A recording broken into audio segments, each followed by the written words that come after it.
నమస్తే, welcome to mid day debate. తెలంగాణలో భూ సమస్యల పరిష్కారం కోసం తీసుకొచ్చిన ధరణి ఆ భూ యజమానులను పెట్టిన తిప్పలు అన్నీ ఇన్ని కావు. రాష్ట్ర వ్యాప్తంగా లక్షలాది మంది ఈ ధరణి కారణంగా ఇబ్బందులు పడ్డారు. రెవెన్యూ అధికారులకు దండాలు పెట్టినా, దరఖాస్తులు ఇచ్చినా కష్టాలు తీరలేదు. దీని ప్రభావం ఎన్నికల ఫలితాలపైన పడడం మనందరికీ తెలిసిందే. ఎన్నికల సమయం ధరణి కష్టాలను ప్రత్యేకంగా ప్రస్తావించిన కాంగ్రెస్ నాయకత్వం అధికారంలోకి రాగానే ఇచ్చిన హామీ అమలు దిశగా చర్యలు ప్రారంభించింది. ఇందులో భాగంగా ధరణిలో మార్పు చేర్పుల అధికారాలను కలెక్టర్ల నుంచి తహసీల్దార్లకు, ఆర్డీఓలకు అప్పగించాలని యోచిస్తున్నారు. ఇంతకాలం పెండింగ్లో ఉన్న సమస్యల పరిష్కారం ఈ నిర్ణయంతో ఊపందుకుంటుందని భావిస్తున్నారు. ఈ నేపథ్యంలో అసలు ధరణితో వచ్చిన సమస్యలేంటి, వాటి పరిష్కారం గత ప్రభుత్వం ఎందుకు చేయలేకపోయింది, ఇప్పుడు వాటి పరిష్కారానికి కాంగ్రెస్ సర్కార్ తీసుకుంటున్న చర్యలు సరిపోతాయా, ఇంకా ఎలాంటి ఏర్పాట్లు చేయాలి, ఇవి అంశాలపై వాళ్ళ మీడియా డిబేట్లో మనం చర్చిద్దాం.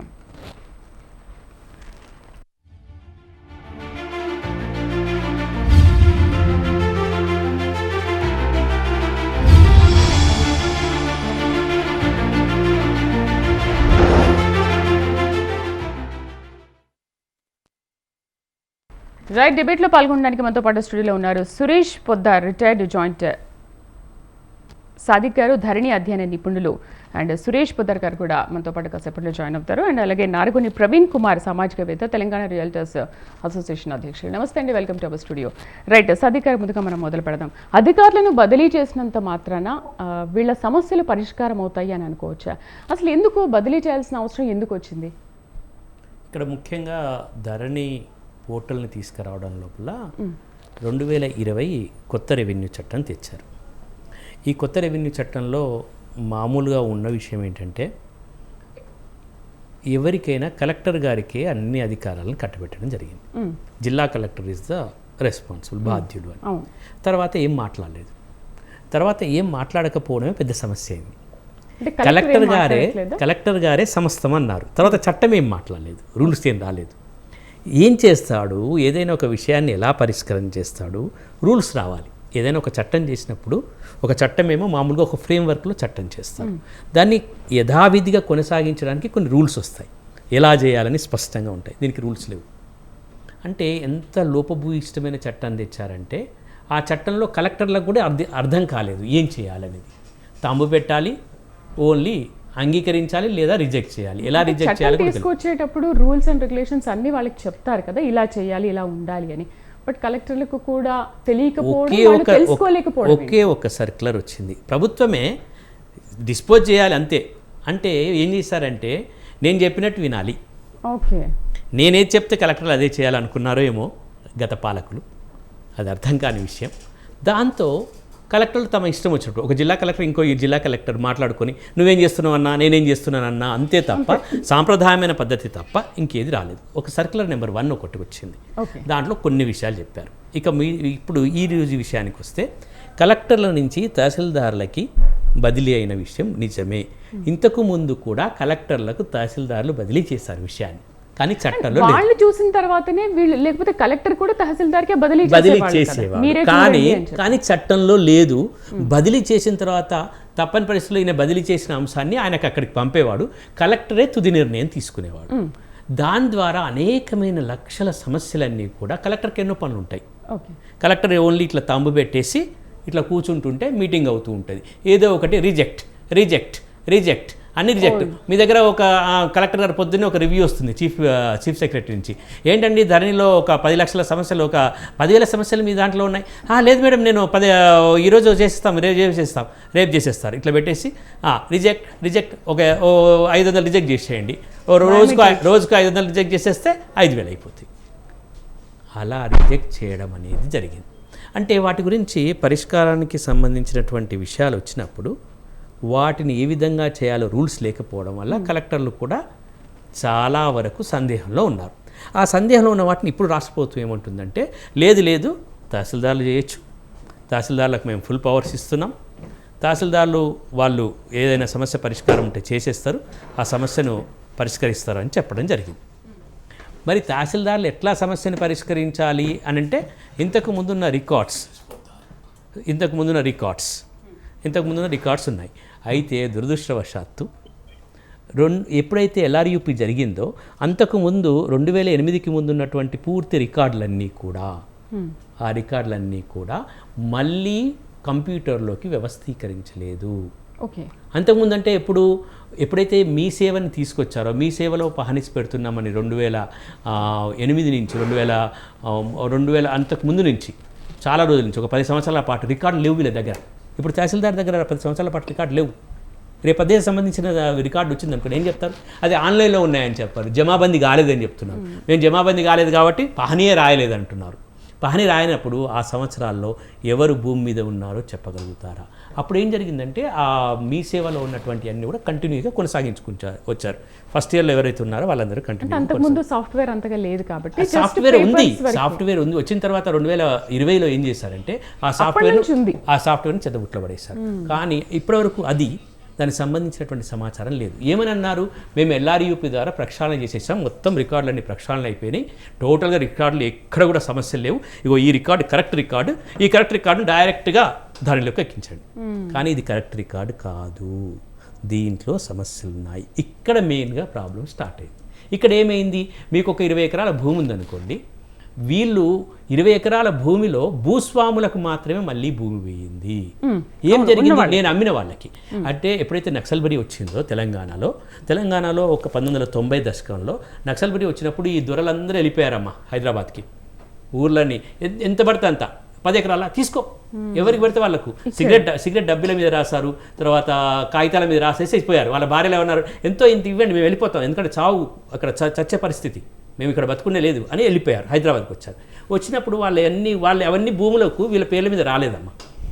వీళ్ళు ఏమనుకున్నారు, మా దొరదే కదా మేము చేసుకుంటున్నాం అనుకున్నారు. ఇప్పుడు దొర పేరు వచ్చింది మళ్ళీ ఈ భూ ప్రక్షాళనలో, మళ్ళీ దొర పేరు. ఈయన ఏం చేశాడు?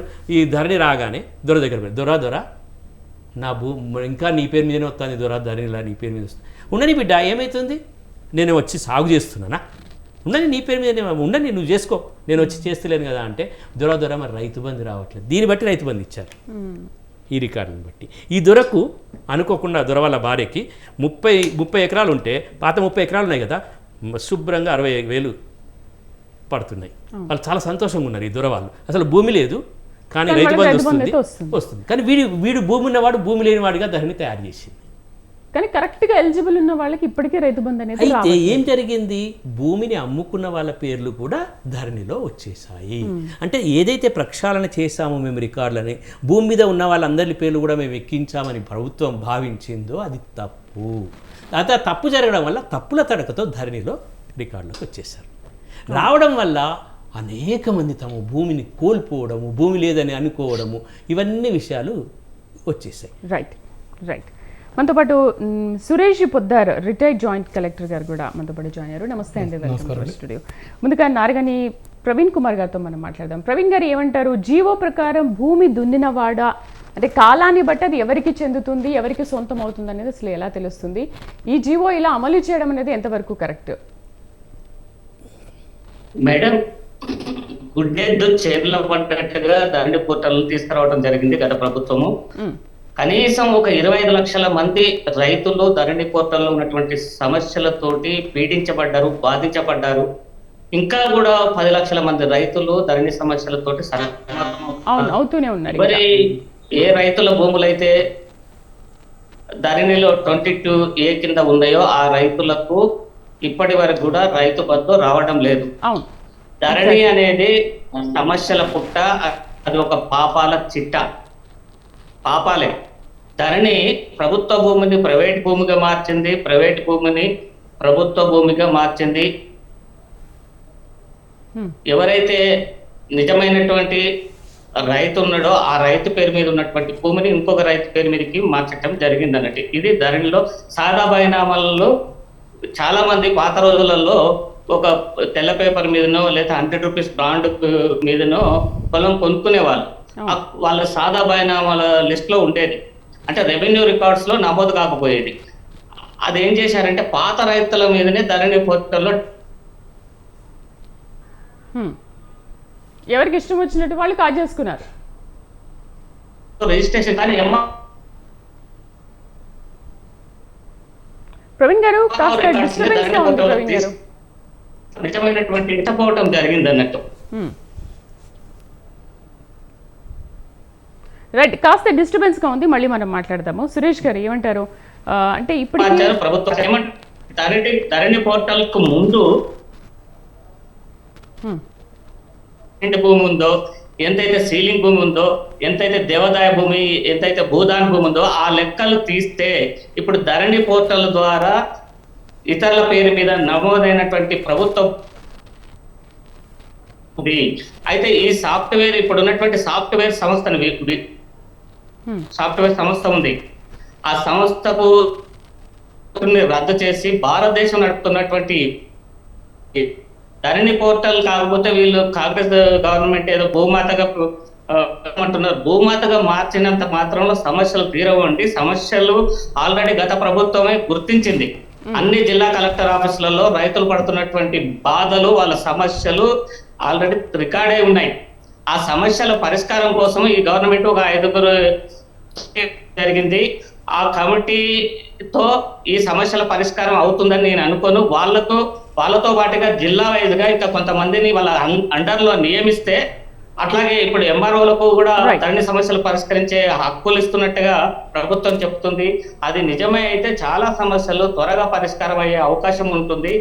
అసలు రియల్ ఎస్టేట్ వెంచర్లు వేసినటువంటి భూమి కూడా మళ్ళీ పాస్బుక్స్ వచ్చినాయి. 1,000 ఎకరాలు రియల్ ఎస్టేట్ వెంచర్లు అయ్యి ఇండ్లు ఉన్న వాటికి కూడా పాస్బుక్లు ఇచ్చారు. రైతు బంధు కూడా ఇస్తున్నారండి. రియల్ ఎస్టేట్ లో ప్లాట్స్ తీసుకునే వాళ్ళందరికీ కూడా ఇప్పటికీ రైతు బంధు వస్తుంది, కానీ అసలైన వాళ్ళకి మాత్రం ఇప్పటివరకు రైతు బంధు అనేది రావట్లేదు. రైట్, ప్రవీణ్ గారు మళ్ళీ మాట్లాడదాం. సురేష్ గారు ఏమంటారు? 2,45,000 దరఖాస్తుల్ని ప్రస్తుతానికైతే మార్చి మొదటి వారంలో సమస్యల పరిష్కారం కావాలని ముఖ్యమంత్రి ఆదేశించారు. But how it possible? అదే ఈ ధరణి పోర్టల్లో సారు విపులంగా చెప్పారు సమస్యలు. ఇందాక నారాయణ గారు అన్నారు సమస్యలన్నీ గవర్నమెంట్ తెలుసు, కానీ దాని పరిష్కారం మార్గమే మెయిన్గా ఉంది. ఇప్పుడు దీనికి అందరికీ కారణం ఏంటంటే సార్ చెప్పారు LRUPలో పకడ్బందీగా జరిగింది. ముందు ధరణి పోర్టల్కి అప్లోడ్ చేయకముందు ల్యాండ్ రికార్డ్స్ అప్డేషన్ కింద ప్రతి రైతుకు ఒక 1B అంటే ఆయన హోల్డింగ్ ఉన్న సర్టిఫికేట్ ఇచ్చేసి అందులో ఏమేమి తప్పులు ఉన్నాయి, సర్వే నెంబర్ తప్పు ఉందా, పేరు తప్పు ఉందా, ఎక్స్టెంట్ తప్పు ఉందా అని కరెక్ట్ చేయమని ఇమ్మని ప్రతి రైతుకు ఇచ్చారు. నేను కూడా తీసుకున్నాను, అప్లైమెంట్ కూడా చేశాను, కరెక్షన్ చేసి ఇచ్చాను. LRUPలో కరెక్షన్ అయింది. LRUP నుంచి ధరణి పోర్టల్కి వచ్చేటప్పుడు ఎవరిలో సూపర్వైజ్ చేయలేదు. కనీసం ధరణి పోర్టల్ వచ్చిన తర్వాత దాన్ని పబ్లికేషన్ చేసి మీ సరిగ్గా ఉన్నాయా మళ్ళీ ఒకసారి చూసుకోండి అని చెప్పి ఉంటే, లేదా కంప్యూటర్ ఆపరేటర్ పడేయకుండా RDO లెవెల్లో కమిటీ కానీ జేసీ లెవెల్లో కమిటీ కానీ అవన్నీ LRUP నుంచి ధరణి పోర్టల్ సరిగ్గా అయిందా లేదని సూపర్ చెక్ ఎవ్వరూ చేయకపోవడం వల్ల జరిగిన టెక్నికల్ ప్రాబ్లమ్స్. కానీ అట్లా అంటే ఇప్పటి వరకు ఎంతమంది రైతులు మోసపోయి ఉంటారు చెప్పండి. అది అంటే ఒక రకంగా చెప్పాలంటే ఆల్రెడీ సెటిల్ అయిపోయిన ఇష్యూని ఇప్పుడు దానివల్ల అన్సెటిల్ అయినాయి, కొత్త సమస్యలు తీసుకొచ్చాయి. దానికి కొద్దిగా పరిష్కారంగా ఇప్పుడు నిన్న కమిటీ నివేదిక అన్నారు. నేనైతే అంటే గైడ్ లైన్స్ మళ్ళీ ఇస్తామంటున్నారు. అది MROకి ఇస్తారా, RDOకి ఇస్తారా, జేసీకి ఇస్తారా, కలెక్టర్కి ఇస్తారా అనేది ఇంకా స్పష్టంగా తెలియలేదు. నేను అనుకునేది ఏంటంటే చిన్న కరెక్షన్స్ మాత్రమే తహసీల్దార్కి ఇచ్చి, కొద్దిగా సమస్యలు ఎక్కువ ఉంటే RDO లెవెల్, జేసీ లెవెల్ ఇచ్చి, మరీ ఎక్కువ సమస్యలు ఉంటే కలెక్టర్కు ఇవ్వచ్చేమో నేను అనుకుంటున్నాను. రెండవది, ఇవన్నీ చేయాలంటే కూడా యాక్చువల్గా ROR Act 2020లో ఈ ధరణి మాడ్యూల్లో కరెక్షన్ చేయమని ఏ అధికారికి పవర్స్ ఇవ్వలేదు. అయినా కలెక్టర్లకు TM33 TM35 దాకా తీసుకొచ్చి మీరు చేయండి అని చెప్పి అన్ని వాళ్ళకి పంపుతున్నారు. మరి ఇప్పుడు ఇచ్చే గైడ్ లైన్స్ కూడా MROకి ఇచ్చారనుకోండి, అది ప్రోగ్రాంలో మార్పు చేయాలి. ప్రోగ్రామ్ మార్పు చేయాలంటే చాలా టైం తీసుకుంటుంది. మార్చ్ ఫస్ట్ వీక్లో అంటే కూడా కొద్దిగా డౌట్ఫుల్లే. ఆ లోపల ఎలక్షన్స్ వస్తాయి. ఇవాళ నుంచి అందరు AROs, all RDOs, additional collector revenues, additional collector local bodies అంతా 5 రోజుల వరకు హైదరాబాద్లో ఉన్నారు ఎలక్షన్ ట్రైనింగ్ క్లాస్. రెండోది టెక్నికల్ ప్రాబ్లం. ఇంకోటి ఏంటంటే అది ఎంతవరకు చట్టబద్ధతగా ఉంటుంది అనేది కూడా డౌట్ఫుల్. మార్కులు ఇస్తున్నారు, మార్కులు ఇచ్చినా కానీ 2020లో ఆర్డినెన్స్ లేకుండా ఒక క్లాస్ తీసుకురాకుండా సేమ్ పాత గైడ్లైన్స్ ప్రకారమే, పాత గవర్నమెంట్ ఇచ్చిన గైడ్లైన్స్నే కాకపోతే మేము డీసెంట్రలైజ్ చేస్తామంటున్నారు. అంతే, సెంట్రలైజ్ బదులు డీసెంట్రలైజ్ చేస్తామంటున్నారు. కాకుండా కూడా కొన్ని సమస్యల్ని మళ్ళీ క్యాండిడేట్ అప్లై చేయకుండా, ఒక్కొక్క క్యాండిడేట్ మళ్ళీ ఎకరాకి 1,500, 2,000 కట్టుకొని అప్లై చేయకుండా కొన్ని రికార్డ్ చూసుకొని, ధరణి మొత్తం రికార్డ్ చూసుకొని సుగమోటోగా ఆఫీసర్సే తీసే ఉన్నాయి కొన్ని సమస్యలు కూడా ఉన్నాయి. నేను ఒక్కటే ఒక ఉపాధి చెప్తాను మీకు. మంచాల్ మండల్ ఆ రూట్లో ఉంది. ఇది జాగిరి విలేజ్. యాక్చువల్లీ జాగిరి విలేజ్లో సర్కిల్ 2 ఆఫ్ 1948 ప్రకారం ఎవరైతే దున్నుతారో వాళ్ళకి హక్కులను కల్పించారు. 67-68లో అప్పుడున్న కలెక్టరు ఒక సప్లిమెంటరీ సేత్వారు ఇష్యూ చేసి వీళ్ళందరికీ పట్టా హక్కులు కల్పించబడ్డాయని చెప్పేసి పైసల్ పట్టిలో అప్రూవ్ చేసి నెక్స్ట్ ఇయర్ పహానీలో పట్టాగా కూడా తీసుకొచ్చారు. దాని మీద కొంతమంది ఒక రైతు కూలి సంఘం కమిషనర్ ఆఫ్ అప్పీల్లో అప్పీల్ వేస్తే కలెక్టర్ గారు ఇచ్చిన ఆర్డర్నే అప్రూవ్ చేశారు. దానివల్ల ఏమైందంటే 2007 వరకు కూడా పట్టా ల్యాండ్గా కొనసాగింది. ట్రాన్సాక్షన్ అయ్యి మూటేసెస్ అయ్యాయి. 2007 వచ్చేసరికి వాడి సేత్వారో కాసుల ప్రకారం లావణి పట్టాను రాసిపెట్టేశారు. 1100 ఎకరాలు నిజంగా కలెక్టర్ గారు పరిశీలిస్తే 1100 ఎకరాలు ఉన్న రైతులందరికీ కూడా లావణి పట్టా అయ్యే అవకాశం ఉంటుంది. అది సుమోటో తీసుకోవచ్చు. సరే లావణి పట్టా ఉండడం వల్ల రైతు బంధు వస్తుంది కాబట్టి వాటికి ఏం అవసరం పడడంలా. అమ్ముకోవాలంటే మళ్ళీ లావణి పట్టా ఉంది. అది కేవలం టెక్నికల్ మిస్టేక్.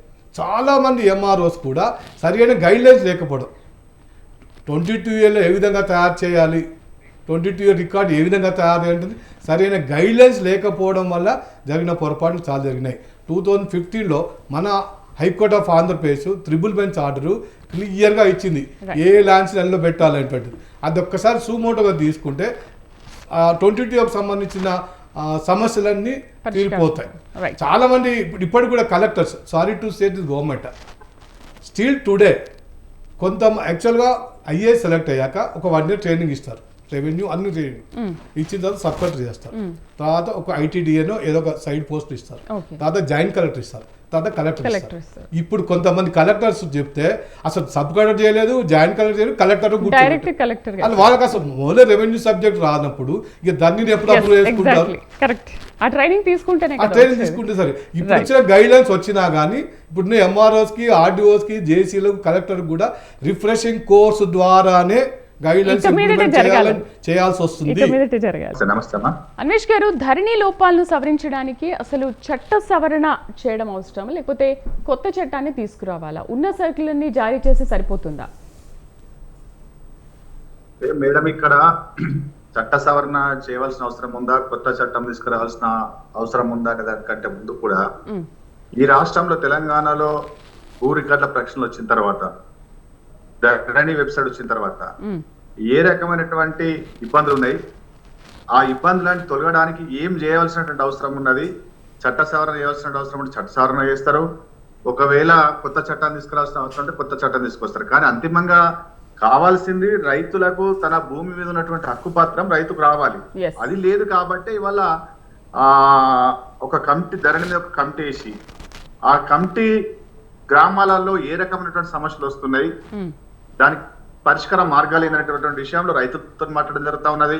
అటు అధికారులతో మాట్లాడుతున్నాము, ఎంఆర్ఓలతోటి, అట్లాగే కలెక్టర్ తోటి, అందరితో కూడా ఇన్ని సంవత్సరాలుగా ఏదైతే అప్లికేషన్స్ వచ్చినాయి TN-33లో ఎందుకు పెండింగ్ లో ఉన్నాయి, ఎందుకు చేయలేకపోతున్నాం, దాన్ని చేయవలసిన పరిస్థితులలో ఎట్లాంటి ఆటంకాలు వస్తున్నాయి అనేటువంటి పూర్తిగా సమీక్ష చేసి అల్టిమేట్ గా రైతుకు ఏ రకంగా పట్టా ఇవ్వచ్చు అనేటువంటి ఒక ఆలోచన కోసం ప్రభుత్వం ఒక నిర్ణయం తీసుకుని కమిటీ వేయడం జరిగింది. అందులో భాగంగానే కమిటీ దఫాలుగా కూర్చొని అందరితో మాట్లాడి సమీక్ష చేసి నిన్న ఒక సీఎం గారితో కూడా ఒక మీటింగ్ జరగడం జరిగింది.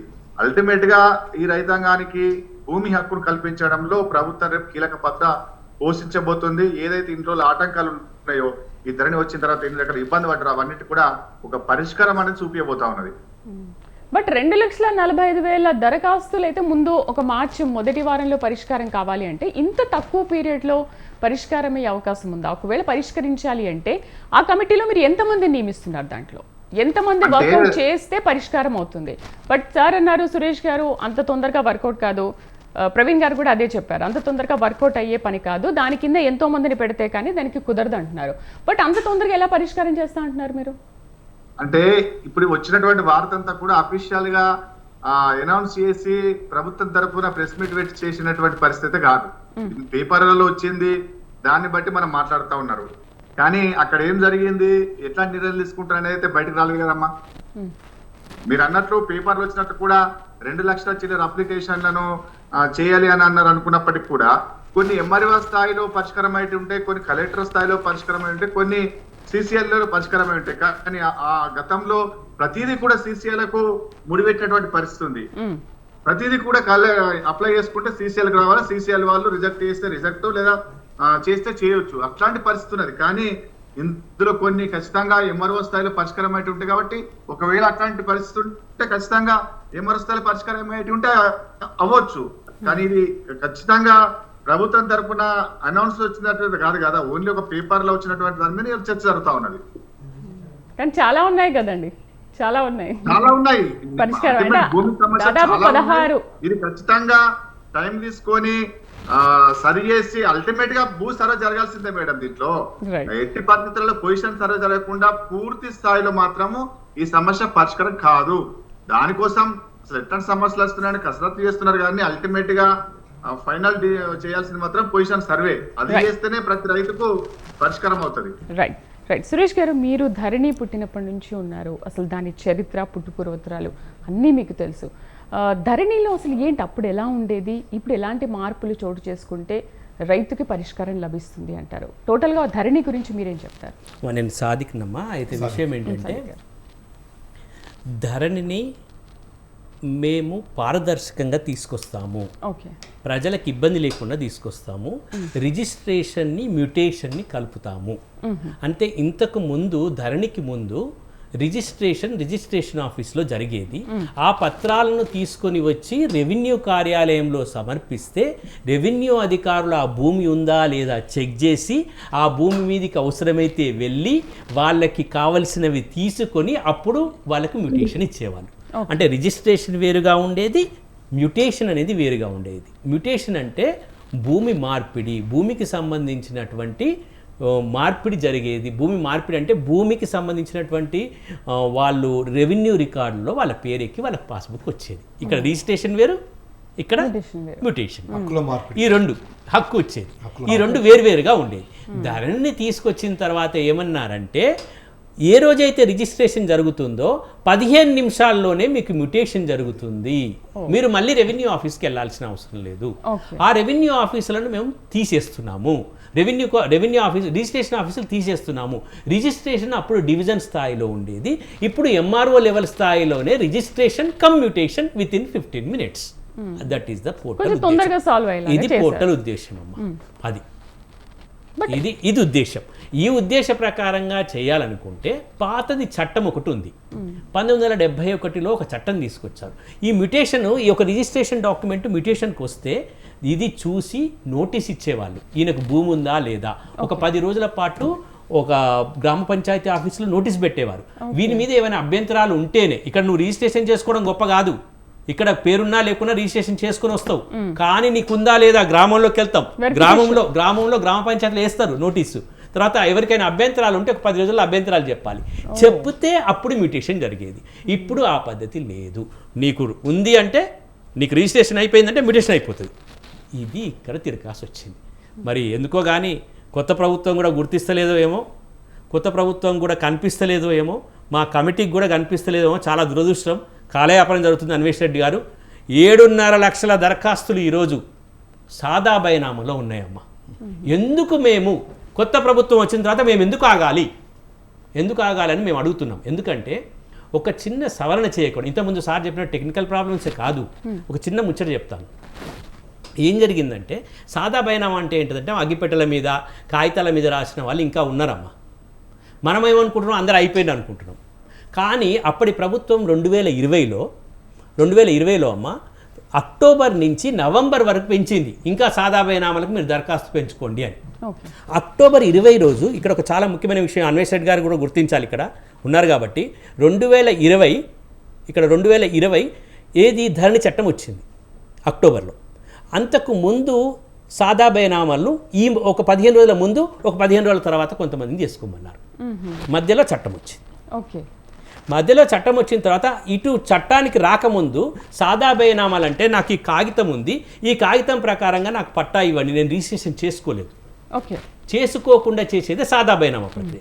అట్లా ఉన్నదాన్ని 2000 ఇటువైపు ఈ చట్టం రాకముందు 2,29,000 దరఖాస్తులు వచ్చాయి. ఇది ఓకే. చట్టం వచ్చిన తర్వాత 6.5 దరఖాస్తులు వచ్చాయి. 6.5 లక్షల దరఖాస్తులు అంటే తర్వాత అందరూ బయటికి వచ్చారు. 6.5 చాలా మంది చట్టం వచ్చిన తర్వాత కూడా టైం ఇచ్చారు. అయితే కోర్టుకి వెళ్ళినప్పుడు కోర్టు ఏముందంటే ఈ పాత చట్టం ప్రకారం మాత్రమే సాదా బైనామాలను చెయ్యొచ్చు, కొత్త చట్టం ప్రకారంగా చేయలేరు. కొత్త చట్టంలో ఎక్కడ రాయలేదు, కొత్త చట్టంలో ఎక్కడ కూడా రాయలేదు. కోర్టు అడిగింది ఈ సాదా బైనామాలు మీరు ఈ డేట్ కట్ ఆఫ్ డేట్ అయిపోయిన తర్వాత 6.5 లక్షలు వచ్చాయి కదా, ఈ 2,20,000 పాత చట్టం ప్రకారం చేసేయండి. ఇది వచ్చిన తర్వాత 6.5 లక్షలు మీరు ఏం చేస్తారని కోర్టు అడిగింది. 2020లోనే వీళ్ళు ఏం చేయలేదు. కొత్త చట్టంలో ఉందా? లేదు. పాత చట్టాన్ని మొత్తం రద్దు చేశారా? రద్దు అయిపోయింది. పాత చట్టం లేనే లేదు, కొత్త చట్టంలో లేదు. ఇప్పుడు ప్రభుత్వానికి నేను సూటిగా అడుగుతాను, ఇప్పుడు ప్రభుత్వానికి ఏం లేదు, కొత్త చట్టంలో దాన్ని తీసుకొచ్చి పెడితే 7.5 దరఖాస్తులు పూర్తిగా పోతాయి.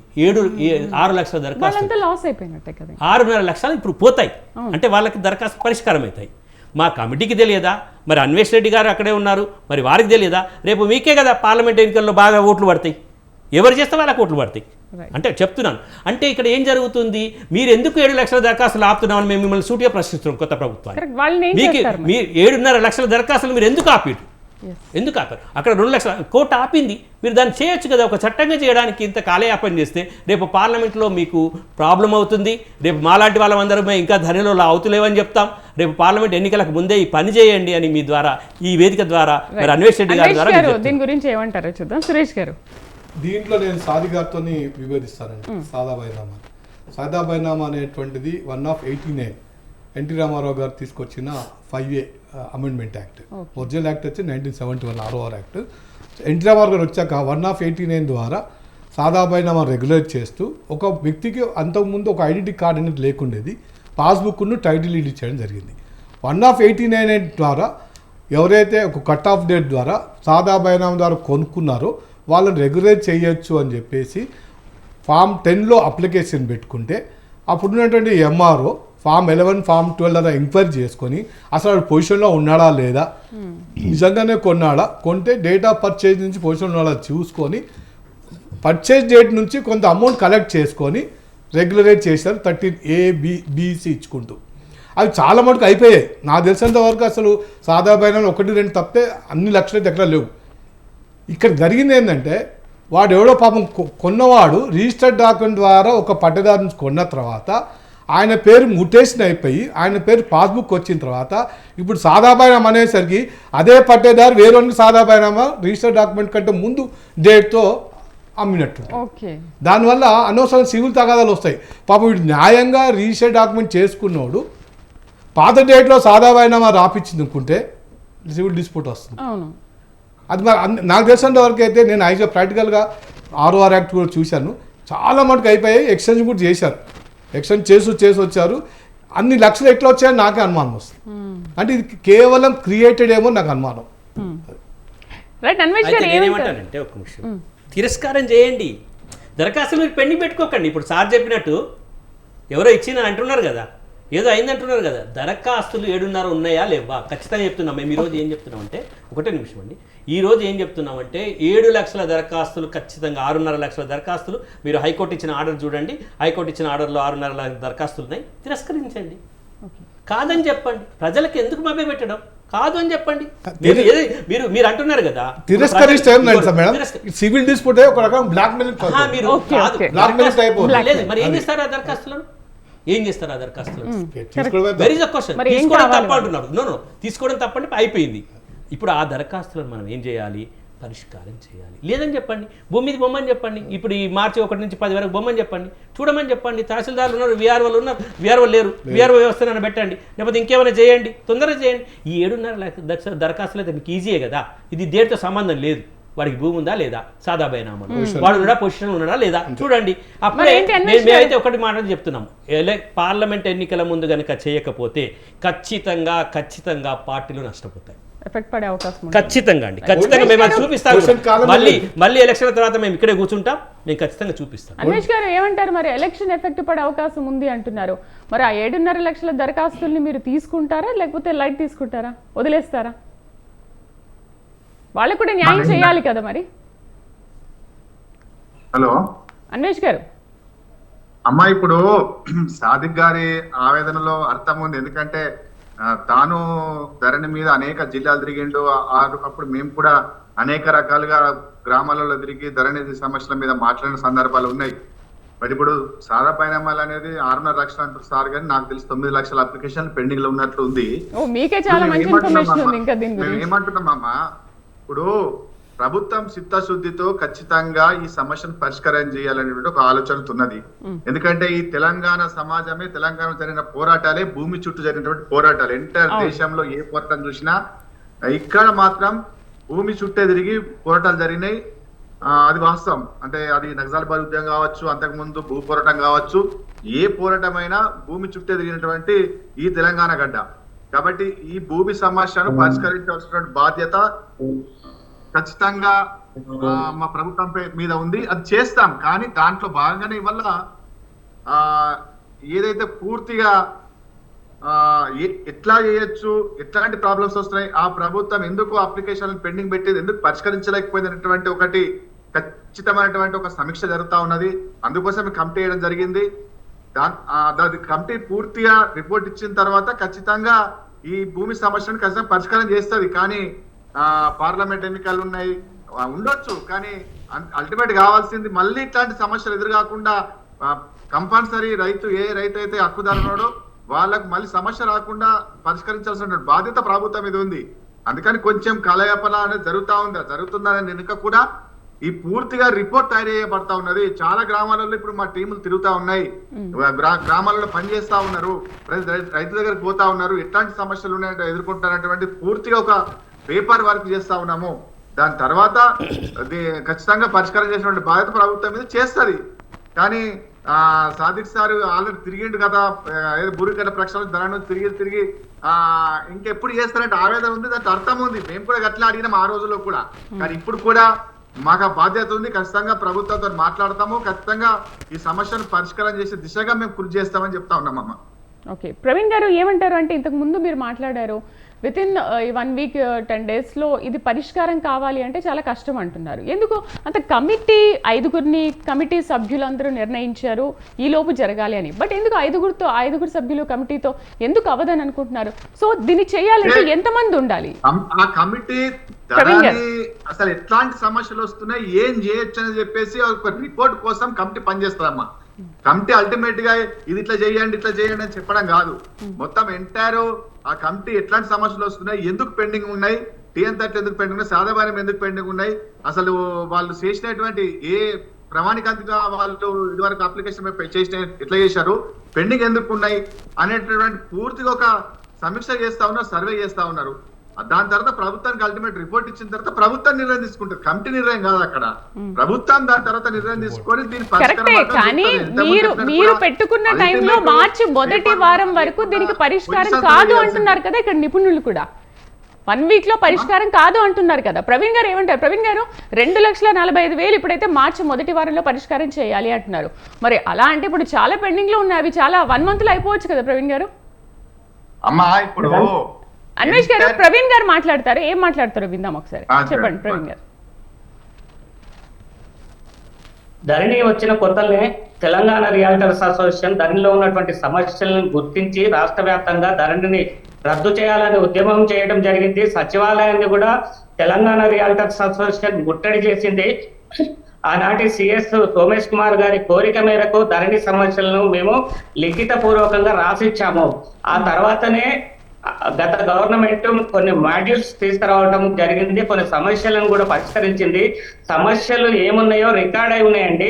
కాకుంటే ఆ సమస్యల్ని పరిష్కరించడానికి కావాల్సినటువంటి సాఫ్ట్వేర్ సపోర్టు, అధికారుల సపోర్టు దొరకలేదు. అందుకే ఆ సమస్యలన్నీ పెండింగ్ ఉన్నాయి. ఈ రాష్ట్ర ప్రభుత్వము ధరణి పోర్టల్ని రద్దు చేస్తామని ఇప్పుడు ఉన్నటువంటి కాంగ్రెస్ ప్రభుత్వం గతంలో చెప్పింది. సరే, డిజిటలైజేషన్ అనేది మస్ట్ కాబట్టి ధరణి పోర్టల్ పేరుని మాత్రమే వీళ్ళు రద్దు చేస్తున్నారు, భూమాతాన్ని పెట్టుకుంటున్నారు. నేనేం చెప్తున్నానంటే, ఇప్పుడు ఉన్నటువంటి సాఫ్ట్వేర్ సంస్థకు ఇచ్చినటువంటి కాంట్రాక్ట్ని రద్దు చేసి NICకి ఇచ్చినప్పుడు మాత్రమే కొన్ని సమస్యలు పరిష్కారం అవుతాయి. ఈ పార్లమెంట్ ఎన్నికల లోపు వీళ్ళు సమస్యలు పరిష్కరించటం కుదరదు. ఇంకా సంవత్సరమైన ధరణిలో ఉన్నటువంటి అనేక సమస్యలను పరిష్కరించలేరు. ధరణి వచ్చిన తర్వాత రెవెన్యూ అధికారులు, రాజకీయ నాయకులు కోర్టులకు పడగలెత్తారు.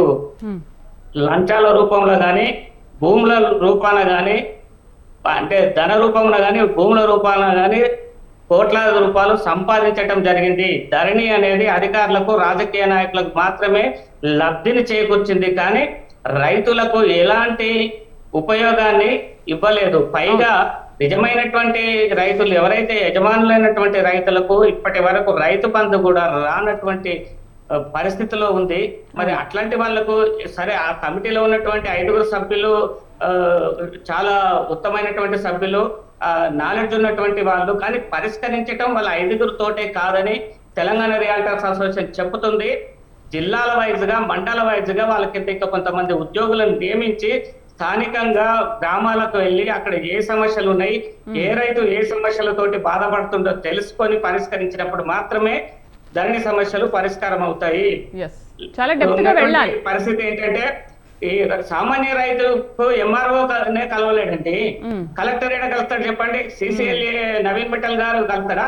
మాలాంటి వాళ్ళు పోతేనే కలెక్టర్ 50 సార్లు తిరిగినా కలవాడు. నవీన్ మిట్టల్ అయితే ఆయన ముఖమే చూడలేదు 5 ఏళ్లలో.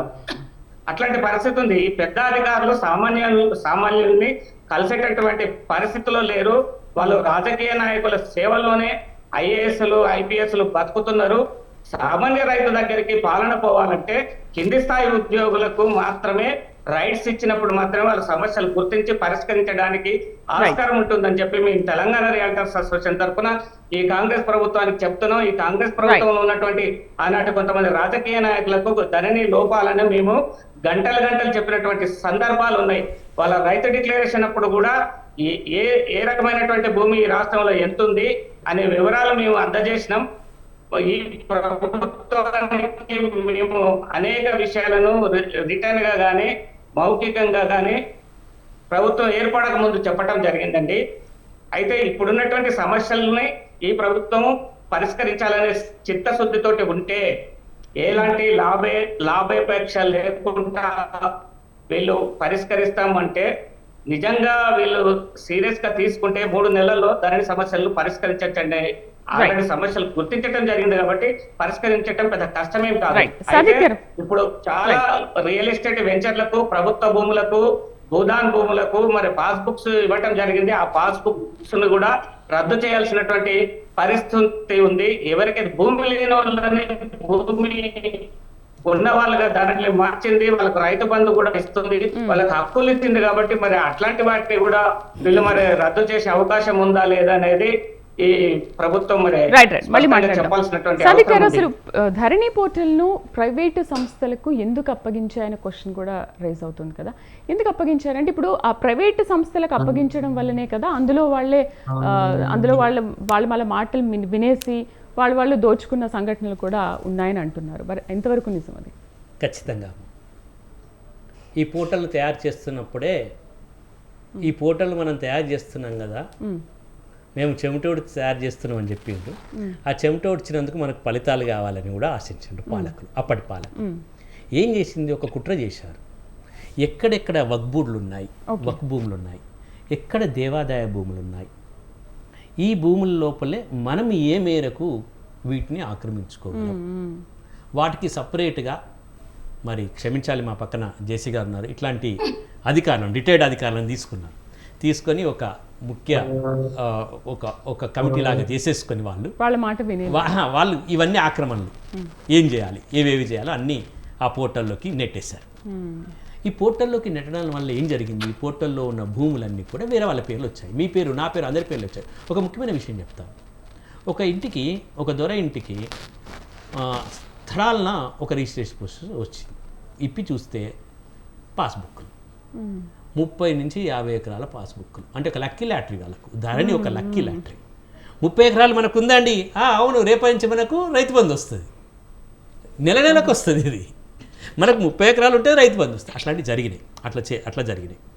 ఇక్కడ నేను చాలా ముఖ్యమైన విషయం మీ ద్వారా చాలా ముఖ్యంగా ఒక విషయం మాట్లాడదలుచుకున్నాను. ఇక్కడ మరి ప్రభుత్వం నుంచి మన అన్వేష్ రెడ్డి గారు ఉన్నారు. నవీన్ మిట్టల్ ఉంచినంత వరకు ధరణి సమస్యలు పరిష్కారం కావు. ఎందుకు పరిష్కారం కావంటే గత ప్రభుత్వంలో ఈ వ్యక్తి పూర్తిగా వాటిలో నిమగ్నమై ఉన్నాడు. గత ప్రభుత్వంలో ఉన్నటువంటి వ్యక్తిని తీసుకొని ఆ వ్యక్తి ఏం చేస్తాడు, కొత్తగా వచ్చేటువంటి మీరు గతంలో ఉన్నారండి, నేను కొత్తగా ఏ విషయం చెప్పినా నన్ను పక్క పెడుతుంటాను. మీరు గతంలోనే ఉన్నారు. ఆ పోలీస్ వ్యవస్థ గతంలో, అన్వేష్ రెడ్డి గారు పోలీస్ వ్యవస్థ గతంలోనే ఉంది. ఇప్పుడు మా నవీన్ మిట్టల్ గతంలోనే ఉన్నారు. కొత్త ప్రభుత్వం ఏం కాలే, ఇంకా వాళ్ళంతా గతంలోనే ఉన్నారు. అధికారులంతా గతంలో ఉన్నారు. గతంలో నుంచి వర్తమానాలకు పట్టుకురావాలి. అందుకోసమని నవీన్ మిట్టల్ గారిని మార్చాలి మొట్టమొదటి డిమాండ్. ఎందుకు అంటే ఆయన ఒకరే లేరు కదా, అలాంటి అధికారులు ఇంకెంతమంది ఉండొచ్చు కదా. ఉండొచ్చు అంటే ఇక్కడి నుంచి స్టార్ట్ అవుతాయి. ఎందుకంటే ధరణి కమిటీ చాలాసార్లు నేను వాళ్ళతో మాట్లాడుతున్నప్పుడు కానీ నాకు అనిపించింది, ధరణి కమిటీతో అనిపించినప్పుడు ఈయన ఒక వారధిగా ఉంటారు. ఇప్పుడు సీఎం గారికి ధరణి కమిటీకి మధ్య CCLA, నేను నవీన్ మిట్టల్ అన్నాను, CCLA is a bridge, but he's a liaison officer. But this liaison officer unless until he should have the commitment towards the Dharani. He is already in the Dharani, he is aspected of Dharani, he is the sponsor of the Dharani. How he can go for the against of Dharani? మెంటల్గా నేను prepare అవుతానండి. నన్ను prepare చేసి నేను ధరణి గొప్పది అని కూర్చుని నేను ధరణి తీసేయంటే సరికి నాకేమనిపిస్తుంది, తీసేద్దాన్ని నెమ్మది. కాబట్టి ఇది విషయం ఒకటి చేయాలి. రెండో విషయం ఏంటంటే అన్వేష్ రెడ్డి గారు లాంటి వాళ్ళు ఇప్పుడు నేను ధరణి కమిటీలో కూడా ఏం చేయాలంటే ఇంకొద్ది ఎక్స్పాండ్ చేయాలమ్మా. అంటే మేలాంటి వాళ్ళం అవసరం లేదు, నేను పిలిచినా కూడా మేము రాము. కానీ కొంత ఎక్స్పాండ్ చేసేసి కొంతమందిని చేసేసి ఇంకొక 10-15 మందిని ఎక్స్పాండ్ చేసేసి ఒక 10 మందిని 15 మందిని ఎక్స్పాండ్ చేయాలి. ఇప్పుడు మేమేమి నన్ను పెట్టమని నేను అడగట్లేదు, నేను రాను కూడా. అన్వేష్ రెడ్డి గారు మీకు చెప్పేది అంటే ఒక 10-15 మందిని ఎక్స్పాండ్ చేసేసి త్వరితంగా చేయడానికి ఎక్స్పర్టైజ్గా మేము ఒకరికి ఏం చేయాలి, ఒకరికి మొత్తం సాదా బైనామాను ఉపయోగించాలి, ఆ గ్రూప్తో వెళ్ళిపోతుంది. ఇంకొకరు ఏం చేస్తారు, ఇంకొకరు కొత్త చట్టం ఏం తీసుకురావాలి, ఇంకోరు ఏం చేస్తారు, ఇవన్నీ కలిసేసి ఒకరోజు సీఎంతో కూర్చున్నారనుకోండి పనులు అవుతాయి. మేము ఇప్పుడు కొత్తగా మాకేముంది, మా రైతు సమస్యల పరిష్కారం కావాలి, మాకేముంది మా ప్రజా సమస్యల పరిష్కారం కావాలి, మాకేముంది ప్రభుత్వం మారింది వెంటనే మాకు కావాలి సమస్యల పరిష్కారం కావాలి, అంతే తప్ప మాకు ఇంకేం లేదు. అయితే ఇది నేషనల్ ఇన్ఫర్మేటిక్స్ సెంటర్కి ఏమంటున్నాం, ఇప్పుడు మీరు చెప్పినటువంటి కంపెనీ తీసేసాం. ఇప్పుడు మన కంపెనీ విషయానికి వద్దాం. ఆ కంపెనీకి నిజంగా కూడా ఆ కంపెనీ లోపభూయిష్టమైన కంపెనీ, అది నష్టపోయిన కంపెనీ. మనకందరికంటే ఎక్కువ రేవంత్ రెడ్డి గారికి ఈ విషయం తెలుసు. ఆయన చాలా రీసెర్చ్ చేశారు ప్రతిపక్షంలో ఉన్నప్పుడు ఏ కంపెనీ ఏంటి అనేది. కాబట్టి ఆ కంపెనీని తీసేసి మేమేమంటున్నాం, ప్రభుత్వంలో నేషనల్ ఇన్ఫర్మేటిక్స్ సెంటర్ ఉందమ్మా. అది అనేకమైనటువంటి వెబ్సైట్లను చేయడం లోపల ధీరంగా ఉంది. Expert, it is an expert అంటే చాలా ఎక్స్పర్ట్. భారతదేశానికి ఇవన్నీ ఇచ్చినటువంటి NIC ఉంది. ఆ NIC ఇక్కడే ఉంటుంది, మనం వాళ్ళని పిలుచుకోవచ్చు, చేసుకోవచ్చు అని మేము ఒక అభిప్రాయం చెప్తున్నాం. అది ప్రభుత్వం ఇష్టం, కానీ అభిప్రాయాన్ని మాత్రం చెప్పాలి కదా ఏం చేయాలి. కాబట్టి ఇవన్నీ చేస్తే త్వరితగతంగా అవుతాయి. వాళ్ళకే ఏ పార్టీ వాళ్ళు చేస్తే వాళ్ళే లబ్ధి పొందుతారమ్మా, తొందరగా చేస్తే తొందరగా అవుతుందని చెప్తున్నాం. అన్వేష్ గారు ఏమంటారు మరి? సాదిక్ గారు చెప్పినట్టు ఇలాంటి మంచి నిపుణుల వ్యక్తుల సలహాలు సూచనలు తీసుకొని ముందుకు వెళ్తే ఇంకా ధరణి ప్రాబ్లం తొందరగా సాల్వ్ అయ్యే అవకాశాలు ఉంటాయి కదా, మరి మీరు ఎలా ఆలోచిస్తున్నారు? మ్యూట్లో ఉన్నట్టుంది అన్వేష్ గారు. తప్పకుండా ఇది వరకు గతంలో కూడా వారు చెప్తా ఉన్నారు, అనేక సార్లు గంటలు కూర్చుని రిపోర్ట్ చేయడం జరిగింది, అరవింద్ మీద డిస్కస్ చేయడం జరిగింది. అంటే ప్రభుత్వం ఏర్పడక ముందు కూడా వరంగల్ డిక్లరేషన్ అప్పుడు కూడా అనేక రకాలుగా ఈ నిపుణులతో మాట్లాడి వరంగల్ డిక్లరేషన్ కావచ్చు, మేనిఫెస్టో కావచ్చు చెప్పడం జరిగింది. ఇప్పుడు ధరణిలో ఏదైతే ఈ వెబ్సైట్ ఉందో అది ఇప్పుడు వాస్తవంగా ఏం జరుగుతుంది, మొదటిసారి నేను కూడా సమీక్షలో ఉన్నా, నేను సీఎం గారితో ఉన్నప్పుడు నేను కూడా మాట్లాడినాం. అయితే ఇప్పుడు ఈ ILFS ఏదైతే కంపెనీ ఉందో ఆ వెబ్సైట్ సంబంధించింది, అసలు రైతులకు సంబంధించిన డాటా ఎక్కడుందో కూడా తెలియదు ఇప్పటికీ. ఒకవేళ ఆ వెబ్సైట్ కనుక ఖరాబ్ అయిపోయి లేకుంటే వాడి కొలాప్స్ అయిపోతే డాటా పరిస్థితి ఏందని కూడా తెలియనటువంటి పరిస్థితి. అంటే మాన్యువల్ ను కూడా పూర్తిగా MRO ఆఫీస్ నుంచి, విలేజ్ నుంచి MRO ఆఫీస్ మొత్తం తీసేసినటువంటి పరిస్థితి ఉన్నది. డాటా అంతా కూడా వారి గుప్పెట్లో ఉన్నది. కాబట్టి నవీన్ మిట్టలు ఉన్నంత మాత్రాన నవీన్ మిట్టల్ ఉన్నట్లే చెప్పినట్లే నడుస్తా అనేది కూడా అనుకోవడం కరెక్ట్ కాదు. ఎందుకంటే అందరి దృష్టి కూడా నవీన్ మిట్టల్ ఇట్లా చేసింది అట్లా చేసిన మీద ఉంది కాబట్టి ఆ కోణంలో మాట్లాడుతున్నారు. మేము కూడా సారు మాట్లాడినట్టు అభిప్రాయాలు ఉన్నాం మేము కూడా. కానీ మిగిలినటువంటి కమిటీ ఉంది, ఆ కమిటీ కూడా చాలా స్పష్టంగా దీని మీద చేస్తా ఉన్నది. అవసరం ఉంటే దీన్ని ఎక్స్పెండ్ చేస్తారు, ఎక్స్పెండ్ చేసి ఇంకెవరైనా నిపుణులను కానీ ఇంకెవరైనా కూడా తీసుకోవాల్సిన అవసరం ఖచ్చితంగా తీసుకుంటే ఖచ్చితంగా మాట్లాడుతారు, దాంట్లో ఏం లేదు. కానీ ప్రభుత్వం ఏంటంటే అల్టిమేట్ గా ఈ సమస్య పరిష్కారం చేయాలనేటువంటి ఒక సిద్ధశక్తి ఉంది. కాబట్టి ఖచ్చితంగా ఎక్స్పెండ్ చేయాలనుకుంటే ఎక్స్పెండ్ చేస్తారు, లేకుంటే ఎవరైనా సలహాలు తీసుకోవాలనుకుంటే ఖచ్చితంగా తీసుకుంటారు. చాలా స్పష్టంగా ఈ భూమి విషయంలో మాత్రం రేవంత్ రెడ్డి గారు చాలా స్పష్టంగా ఉన్నారు. ధరణిని పూర్తిగా రద్దు చేసి ఎవరికి సంబంధించిన వారికి పట్టా పాస్ పుస్తకాలు అందించేలాగా ఒక సాహసమైనటువంటి ఒకటి ప్రక్రియ చేయబోతా ఉన్నారు. కాబట్టి దాంట్లో ఆలస్యం అవుతున్నటువంటి ఆలోచన ఉంది. ఇప్పటి వరకే ఈ 2-3 ఏళ్లుగా రైతులంతా ఇబ్బంది పడ్డారు. పట్టా పుస్తకాలు రాలేవు, రైతు బంధు రాలేదు, కోట్ల చుట్టూ తిరుగుతున్నారు, ఆత్మహత్యలు చేసుకున్నారు, చివరికి హత్యలు కూడా చేసుకున్నటువంటి పరిస్థితి, హత్యలు చేసినటువంటి పరిస్థితి కూడా ఉన్నది. ఇవన్నీ జరిగినాయి గతంలో. మనమే మాట్లాడినాం, అందరం, మీరు మాట్లాడారు, మేము అందరం మాట్లాడినాం, మేమే ప్రాక్టికల్ గా కూడా ఉన్నాము. కానీ ఇదంతా కూడా సిస్టమేటిక్ గా జరిగి చట్టాన్ని రద్దు చేయాలా లేకుంటే ఏం చేయాలా అనేది కూడా ఒక ఆలోచన చేస్తా ఉన్నారు. ఖచ్చితంగా త్వరలో ఒక మంచి శుభవార్త మాత్రం రైతులకు వస్తుంది. దీనికి ఖచ్చితంగా శుభంకాలు పలుకుతుంది. ఎందుకంటే ఎన్ని చేసినా సార్ సాదిక్ గారు, ఎన్ని చేసినా, ఎన్ని రిపోర్ట్లు చేసినా, ఏం చేసినా, ఎక్కడ సర్వే చేసినా అల్టిమేట్ కావాల్సింది మాత్రం position survey sir. Position survey చేయకుండా దీనికి పరిష్కారమే లేదు. ఆ దిశగా ప్రభుత్వం చేస్తారు సార్ ఖచ్చితంగా. రైట్. సురేష్ గారు, లక్షల మంది రైతులకి ఇంకా అసలు హక్కు పత్రం లేకపోవడంతో ప్రభుత్వం నుండి ఎటువంటి ఆర్థిక సహాయం అందట్లేదు. బట్ ఆ లక్షల మంది రైతులకి ధరణి నుంచైనా ఇక మీదటైనా సహాయం అందే అవకాశాలు ఉంటాయంటారా? సో దానికి ఏ విధంగా ఆ పరిష్కారానికి ఎలా చూపించాలి దారి? నేను గతంలో చెప్పినట్టు, ఇప్పుడున్న సాదిక్ గారు చెప్పినట్టు కానీ మిగతా భక్తులు చెప్పినట్టు గ్రామ లెవెల్లో గ్రామ సభలు కండక్ట్ చేసి ధరణి యొక్క పోర్టల్ని పబ్లిష్ చేసి, నాకుంది అనుమానం, నా యొక్క భూమి సరిగా పడలేదు, ఎందుకు పడలేదు అనేటువంటిది వాళ్ళకు విపులీకరించేసి, ఈ డాక్యుమెంట్ వల్ల నీ భూమి ప్రోహిబిటెడ్లో పడింది, లేదా నీ దగ్గర ఇంకేమైనా ఎవిడెన్స్ ఉందా, ఆ ఎవిడెన్స్ తీసుకొనిరా, నేను చూసుకొని మళ్ళీ ఒక కమిటీ ద్వారా నిజమే అది తప్పుపడింది ప్రోహిబిటెడ్లో అంటే సుమారు 1 ఎకరా అక్వైర్ చేస్తే 10 ఎకరాలు కూడా ప్రోహిబిటెడ్లో పడింది. అది కాకుండా ఈ ఎల్ఆర్యూపీ అప్పుడు ఏం చేశారంటే, గతంలో ఎప్పుడు కూడా మా భూమి అని చెప్పినటువంటి సంస్థలు, ఉదాహరణకి వక్ఫ్ బోర్డు కానీ, భూదాన్ కానీ, ఎండోమెంట్ కానీ, ఫారెస్ట్ కానీ, ఇవన్నీ కూడా ఎప్పుడు మా భూమిని ఎక్కడ రికార్డు చూపించలేదు. చివరికి కాసాను ఇప్పటిదాకా అవన్నీ కూడా అప్లోడ్ చేయమని చెప్పేసి ఎల్ఆర్యూపీలో పెట్టేశారు. దానివల్ల ఏం, ఒకవేళ అది వక్ఫ్ భూమి అయితే ఎందుకుంటారు, వక్ఫ్ భూమి కొన్నారు, ఓఆర్సీ ఇచ్చారు, ఆర్డీఓలు 3-4 చేతులు పడినాయి, చివరికి అమ్ముకుందాం అనేసరికి వక్ఫ్ భూమి అన్నారు. అవన్నీ కూడా ఎందుకు పడ్డాయి, ఎవిడెన్స్ ఏ విధంగా వచ్చింది, అది ఉదాహరణకి ఎండోమెంట్లు ఉంది లేదా వక్ఫ్ బోర్డు ఉంది, అసలు వక్ఫ్ బోర్డు ఏ విధంగా వక్ఫ్ బోర్డు అని చెప్తున్నారంటే ఎవిడెన్స్ ఏం చెప్పాలా, సింపుల్గా సాదిక్ గారి పేరు తీసేసి వక్ఫ్ బోర్డు అని రాశారు. అది చాలా తప్పు. అసలు సాదిక్ గారికి ఒక అవకాశం ఇవ్వాలి, నీ పేరు తప్పుబడి, నీ పేరు తీస్తున్నాము వక్ఫ్ బోర్డు అంటున్నారు. అది ఏం అవకాశం లేకుండా రాత్రి అన్ని రికార్డు రాసేసారు. అందుకని గ్రామ సభ కండక్ట్ చేసి ఈ ఎవిడెన్స్ ద్వారా, ఈ డాక్యుమెంట్ ద్వారా మీ భూమి వక్ఫ్ భూమిగా పడింది, లేదా మీ దగ్గర ఏమైనా ఎవిడెన్స్ ఉందా, ఆ డాక్యుమెంటరీ ఎవిడెన్స్ ఆయన దగ్గర తీసుకొని ఒక కమిటీ ద్వారా పరిష్కారం చేసి, ఆన్లైన్లో ఒకవేళ పరిష్కారం కాకపోతే మాన్యువల్గా చేయాలి. లేదా ఏదో పాపం ఇనామ్ ల్యాండ్ అని కోరుకున్నాడు, వక్ఫ్ బోర్డో లేదా ఎండోమెంట్ ల్యాండ్ అయిపోయింది, ఏం చేయలేము, పొజిషన్ మాత్రం వీళ్ళ చేతిలో ఉంది, దానికి ఒక రేటు ఫిక్స్ చేసుకొని రెగ్యులేట్ చేసినా పర్వాలేదు, గవర్నమెంట్కు ఇన్కమ్ వస్తుంది, పాపం ఒక డిస్ప్యూట్ తెగిపోతుంది, మళ్ళీ 2-3 ట్రాన్సాక్షన్స్ అవుతాయి, స్టాంప్ డ్యూటీ అన్నా పెరుగుతుంది. ఉదాహరణకి అసైన్ ల్యాండ్స్ ఉన్నాయి, పాపం అసైన్ ల్యాండ్స్ 4-5 చేతులు మారాయి, పేరుకు మాత్రం గవర్నమెంట్ పొజిషన్లో ఉంది, పేపర్ పొజిషనే, అనుభవించేది పడ్డదా వేరేవాడు. అటువంటివి కూడా ఒక రేటు పెట్టేసి రెగ్యులరైజ్ చేస్తే డిస్ప్యూట్ పోతుంది, తర్వాత ట్రాన్సాక్షన్స్ అవుతాయి, గవర్నమెంట్ కూడా ఇన్కమ్ వస్తుంది.